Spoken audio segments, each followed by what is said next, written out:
È cambiata davvero tanto fuori e dentro, adesso plug-in hybrid. Questa è la Toyota Prius, la quinta generazione, che adesso scopriamo insieme su Terzo Garage.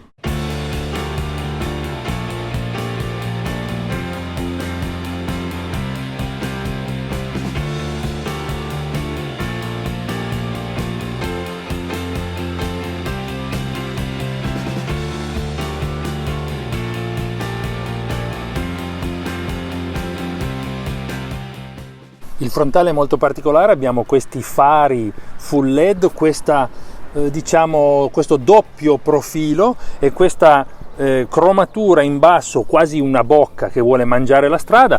Qui abbiamo delle finiture nere e poi abbiamo i cerchi da 19 pollici su questo allestimento Lounge. Gli allestimenti sono tre: Active, Lounge e Lounge Plus.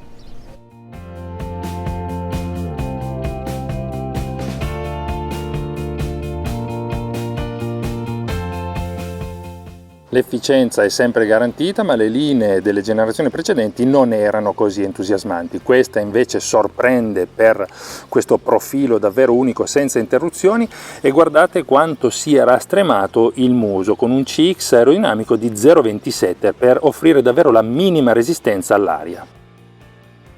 Anche nella parte bassa abbiamo un profilo veramente molto particolare, anche qui per la ricerca della massima efficienza aerodinamica. Vedete, con questa rientranza, scanalatura, che serve proprio a deviare nel miglior modo possibile i flussi d'aria.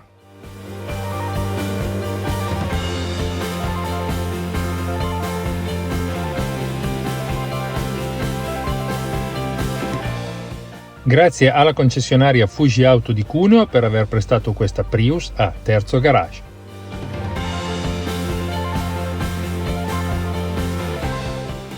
Le portiere posteriori sono ad apertura elettrica con il pulsante nascosto dietro questo profilo.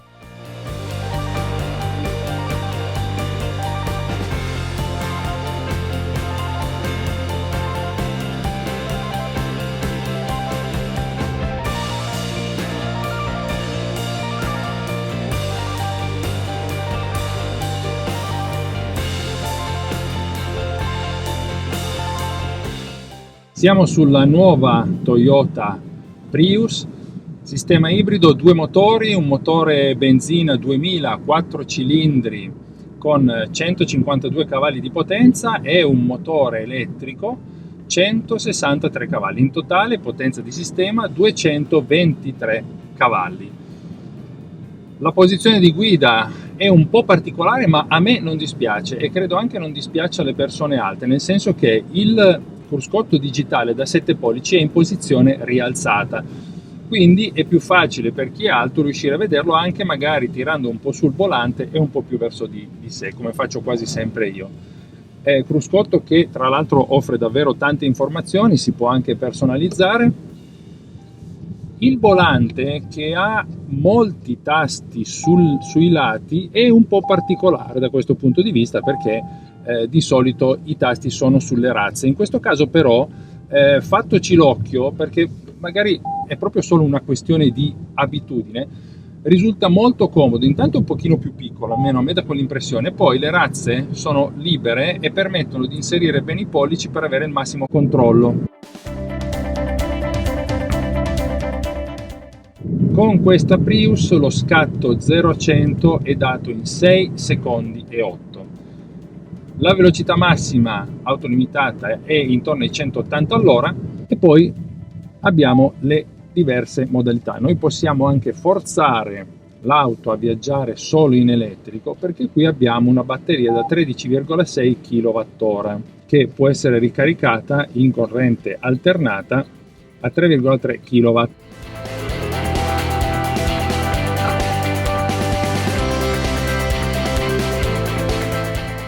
Questa batteria, con il sistema che monta la Prius, assicura una percorrenza sola elettrica di 86 km. Percorrenza, come dire, dichiarata, ma sicuramente si sta intorno ai 75-80, quindi è, direi, veritiera. E questo permette di affrontare il percorso magari casa lavoro, casa scuola per chi dovesse portare i bambini, oppure casa parenti, mettiamolo, quindi percorsi brevi sempre in elettrico. Poi ovviamente quando ci fosse necessità di fare lunghi viaggi c'è il benzina che supporta.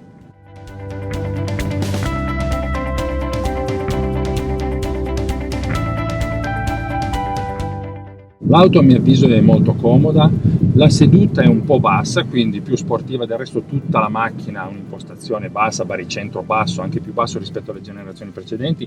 L'altezza di questa macchina è di 1,42 m, quindi si viaggia appunto piuttosto, come dire, non sdraiati, però vicini a terra, e questo consente comunque di avere un comportamento dinamico veramente molto buono nelle curve, anche quando si accelera, si sente ogni volta, anche quando si è già in allungo e si continui e si richiami di nuovo la macchina, la spinta c'è.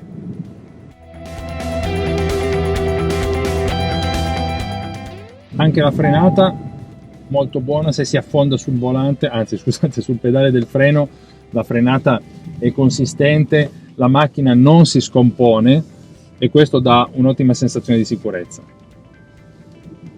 Andando poi a curvare e a forzare un po' in questo piazzale in modo da non dare fastidio a nessuno e non creare situazioni di pericolo, si sente anche l'impostazione quasi sportiva, non è una sportiva questa, della Prius, è comunque davvero un ottimo comportamento delle sospensioni.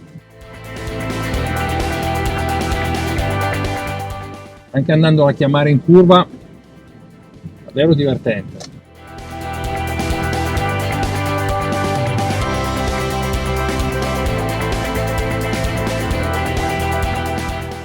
Dicevamo cruscotto digitale 7 pollici, mentre qui abbiamo un grande display centrale per il sistema da infotainment da 12 pollici e 3, compatibile anche con Apple CarPlay wireless e Android Auto.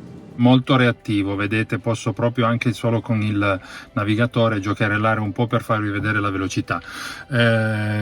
Posso andare poi a impostare tutti i diversi settaggi dell'auto. Andando a scegliere l'auto, io posso verificare come stia lavorando il sistema plug-in hybrid.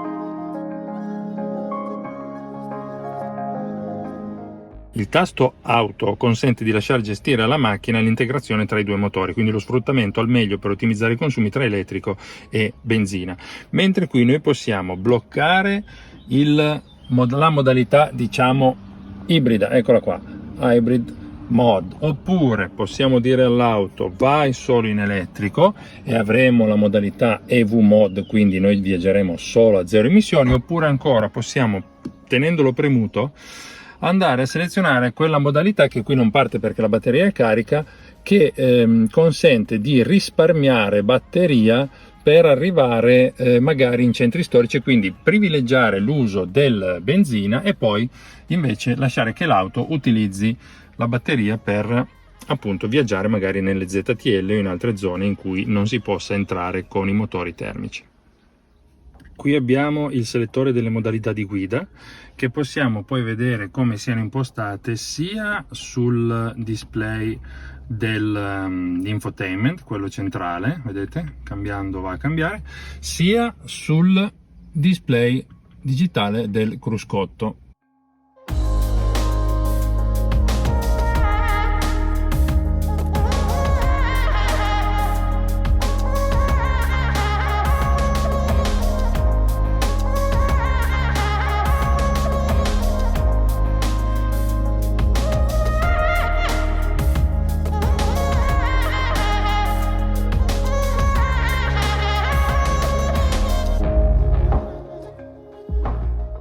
Una cosa che mi piace di questa Prius è l'organizzazione dello spazio del tunnel centrale.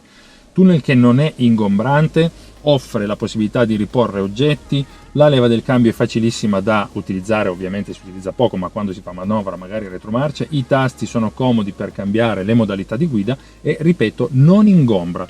Per chi è un po' alto e ha le gambe lunghe, quei mega tunnel centrali possono essere fastidiosi. Questo no, lascia molto spazio e quindi lascia tutto l'abitacolo molto arioso.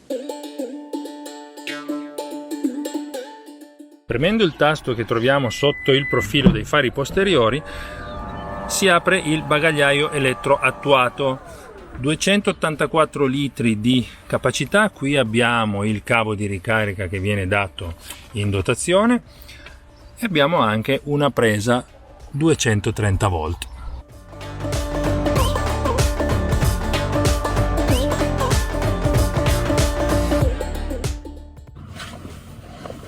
Accomodarsi dietro non è difficile, anche se il profilo è basso.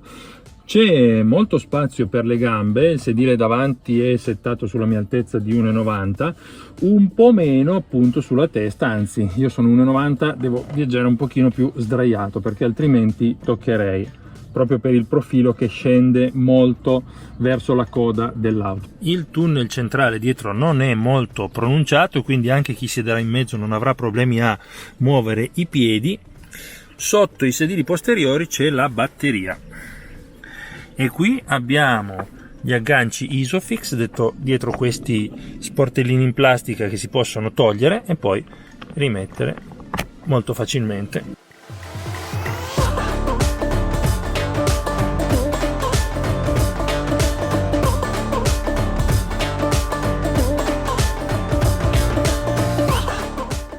Inserendo la retromarcia si attiva la retrocamera di parcheggio, che ha un display davvero molto ampio, molto ben visibile, e ha anche la particolarità di avvertirci quando stanno per arrivare delle auto dietro. Vedete, addirittura mi dà sia l'avviso acustico sia quello video, dandomi la freccia relativa al lato dal quale il veicolo sta arrivando.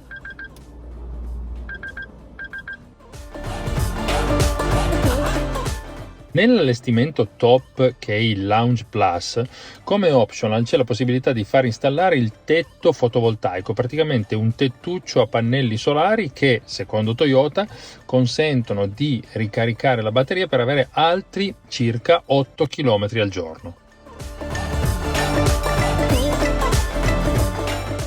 Anche con la nuova Toyota Prius è tutto, spero il video vi sia piaciuto, magari lasciate un like e iscrivetevi al canale. Alla prossima, buoni chilometri a tutti, ciao!